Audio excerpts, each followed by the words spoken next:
Hi guys! Magandang araw, magandang buhay!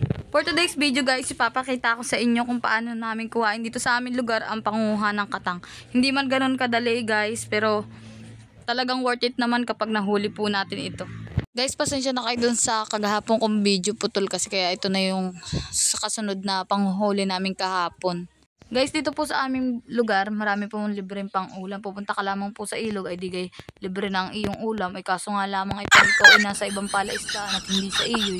Paniguradong pagdating ng may-ari, ikay takbo. Yan ito guys, itong tawag sa amin ay suso.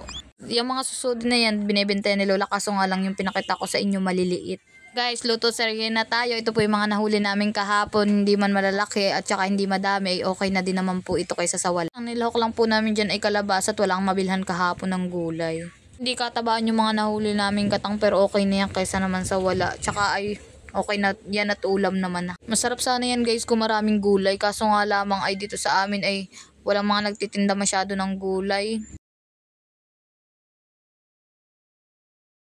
Biyasa sa pagluluto. Ganyan na guys yung pinakang luto niya. Ginisa lang ho namin sa kalabasa na may katang. Pwede na yan guys. Salamat po sa panonood.